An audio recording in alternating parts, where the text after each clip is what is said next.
अस्सलाम वालेकुम to all of you.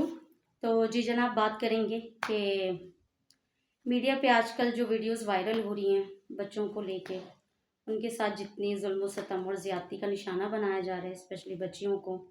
और अब तो इसमें बच्चे भी मुलव्वस हैं कि उनको भी नहीं छोड़ा जा रहा।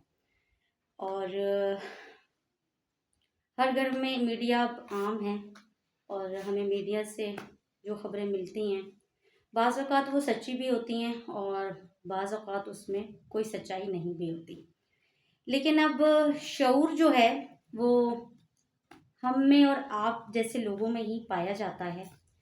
तो किस खबर को कितनी हद तक हम उसको तस्दीक करके सच्चा समझते हैं और उसकी तहकीक खुद करते हैं, ये बहुत कम लोग करते हैं। जो सुन लिया बस उसी को हमने वायरल कर दिया, वीडियोस बना दी, अपने अपने बयान दे दिए और डिस्कशन एंड ऑल दैट, ये सब कुछ होता है। लेकिन अब होता ये है कि सच्चाई क्या है, ये कैसे पता किया जाए। मैं और आप घर बैठकर तो इस चीज़ का बिल्कुल भी फैसला नहीं कर सकते कि ये गुनाहगार है तो भाई अब इसको फांसी दे दो। बात सिर्फ ये है कि शऊर की और इल्म की। सोशल मीडिया में कहा जा रहा है कि सेक्सुअल एजुकेशन को आम किया जाए। बिल्कुल बहुत ज़रूरी है, क्योंकि अब हम जिस माशरे में रह रहे हैं हर तरीके की एजुकेशन हमें आम करनी होगी, ताकि हम अपने बच्चों को सेफ़ किस तरीके से कर सकते हैं वो हर तरीका हम अपनाएंगे, क्योंकि हमें अपने बच्चों की सेफ्टी चाहिए। और बिल्कुल अच्छी बात है कि हम इस एजुकेशन को आम करें। तो मेरा सवाल ये है कि क्या इस चीज़ को भी ज़रूरी नहीं है कि हम अपनी इस्लामिक एजुकेशन को आम करें, अपने घरों में इसकी तरबियत को आम करें कि हमारा इस्लाम जिस नौयत पे हमें कहता है कि हम एक बच्चे की और फिर एक बच्ची की तरबियत करें, तो क्या हमारे घरों में वो माहौल है?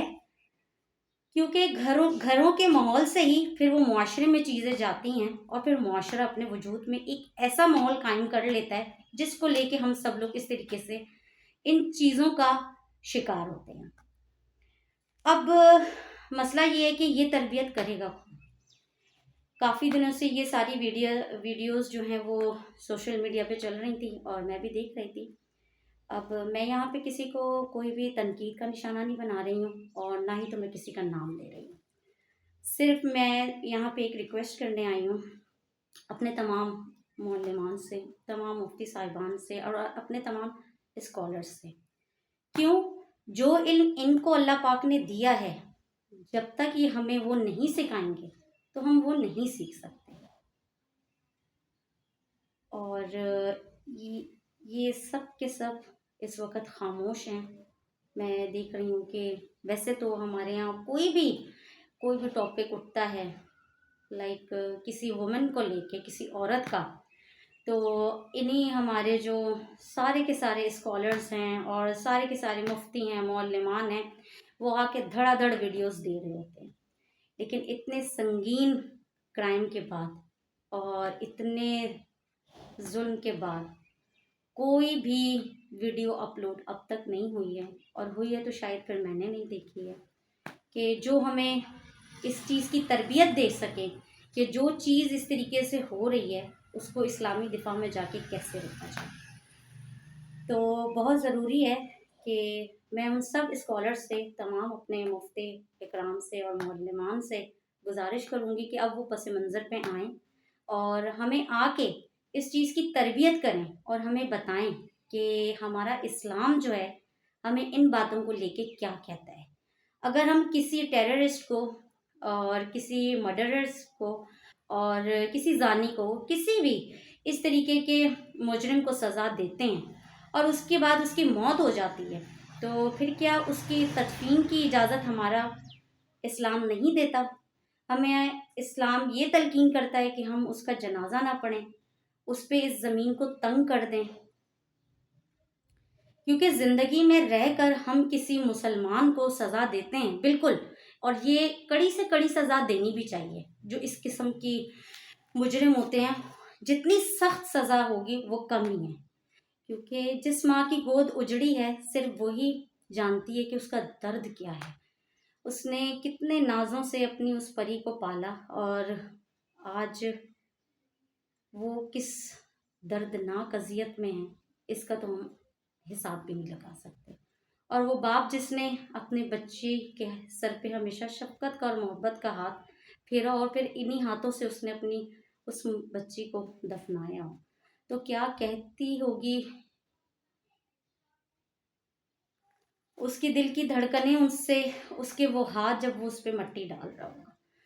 تو خدا را پلیز آپ لوگ اب سب پس منظر پہ آئیے اور ہمیں پلیز تربیت کیجیے کہ ہمیں اب جو ہے اس معاشرے میں ان سارے جرائم کو لے کے اس کو فیس کیسے کرنا ہے، اسلام ہمیں کیا سکھاتا ہے اور اسلام ہمیں کیا تلقین کرتا ہے. اللہ نے اپنے پیارے محبوب کے کو جو حکم دیا ان سب چیزوں کو لے کے وہ ہمیں بہت کھلے الفاظوں میں بتائیں کہ ہم کیا اس کا اختیار رکھتے ہیں، کیونکہ مرنے کے بعد جو معاملات ہوتے ہیں وہ صرف اور صرف اللہ پاک سے ریلیٹ کرتے ہیں اور اللہ ہی بہتر سزا اور جزا دینے والا ہے. اور اس کے معاملات میں ہم لوگ صرف بے بس ہیں، ہم تو اللہ سے اس کا انصاف بھی مانگنے کے حقدار نہیں. کیوں؟ کیونکہ ہمارے اعمال ایسے ہیں کہ ہم اس سے انصاف مانگنے پہ آ جائیں تو پھر وہ ذرہ برابر بھی نہیں چھوڑتا کہ انصاف نہ کرے. اس لیے اللہ پاک سے ہمیشہ جو دعا کرنی چاہیے وہ رحم کی کرنی چاہیے. تو اب معاشرے میں بات ہوتی ہے تو سب کہتے ہیں کہ جی اب حضرت عمر رضی اللہ تعالیٰ عنہ کا دور واپس آ جانا چاہیے. تو حضرت عمر رضی اللہ تعالیٰ عنہ کی جو کرامات تھیں اور جو ان کا عشق تھا آپ صلی اللہ علیہ وسلم سے جتنی محبت تھی، تو آپ صلی اللہ علیہ وسلم کی بھی ان کے لیے جتنی محبت تھی اور ان کو مانگا گیا اسپیشلی اسلام کی دفاع کے لیے، تو پھر ان کے جیسا جگرا اور ان کے جیسا ایمان تو میں سمجھتی ہوں کہ جس انسان نے اپنے بیٹے کو بھی اسلام کے لیے قربان کر دیا تھا کہ جب ان کو سزا دی تو بالکل بھی رعایت 1 روپے میں ایک آنا بھی نہیں کی تھی. ہم سب جانتے ہیں کہ حضرت عمر جیسے حکمران نہ ہی تو اب کبھی آئیں گے اور نہ ہی تو ہم ان کے جیسی رعایت ہیں. تو پلیز خدا را میں صرف یہاں پہ ایک ریکویسٹ کرنے آئی ہوں کہ ہمارے ان اسکالر سے، ان معلمان سے کہ وہ اپنے علم کے تھرو ہمیں وہ تربیت کریں کہ جو جرائم پیشہ ور ہوتے ہیں لوگ، تو مرنے کے بعد پھر ہمیں ان کے ساتھ کس طریقے سے پیش آنا چاہیے اور پھر انہیں کس طریقے سے خاک سپرد خاک کرنا چاہیے اور نہیں کرنا چاہیے تو یہ بھی ہمیں بتائیں تاکہ ہم سب لوگوں کو پتہ چلے کہ ہم جذبات اور غصے میں آ کے وہ فیصلے کر جاتے ہیں جو کہ ہمیں نہیں کرنا چاہیے. اس کے ساتھ ہی مجھے اجازت دیجیے اور میں ایک بار پھر کہوں گی کہ میں نے یہاں پہ کسی کو تنقید کا نشانہ نہیں بنایا، میں یہاں صرف یہ کہنے آئی ہوں کہ اب معاشرہ جو ہے اسی ڈگار پہ ہے کہ قیامت نافذ ہو جائے اور قیامت خود چیخ کر یہ کہے گی کہ وہ کیوں ضروری تھی. اس کے ساتھ ہی جزاک اللہ خیرا و احسن اللہ خیرا.